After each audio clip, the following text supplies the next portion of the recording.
Hey, David here, and this morning what I'd like to bring to you is to elaborate a little bit more on our communication segment that we touched on the other day. Now, we looked into a little bit of observation, interpretation, and we know that it's very important to be an observer of the information rather than the interpreter. Because as we know, once we interpret, what happens? We start to map our model of the world onto that data. And what happens there is we twist and turn it and delete it and distort it and generalize it. And out comes at the other end is the information that's generally not the same. And that can lead to a misinterpretation or a breaking of rapport with the person that we're aiming to influence or the outcome that we're aiming to achieve.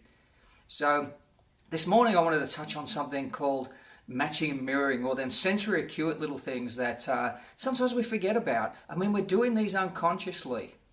Now, in class, we learn about, how to match and mirror a person. We see some videos, etc., and we do a little bit of work in it.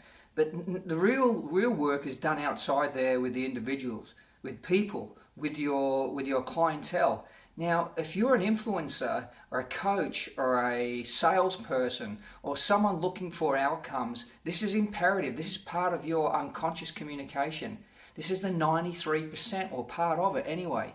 So it's important that we start to use this in our lives and not just think about it. It's a doing, it's an action. And when we take action, we start to see results.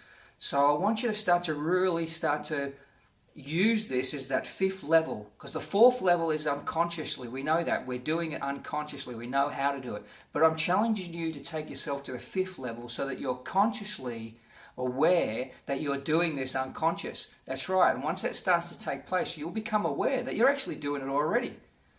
But what about when you do it with an outcome intended, with intention?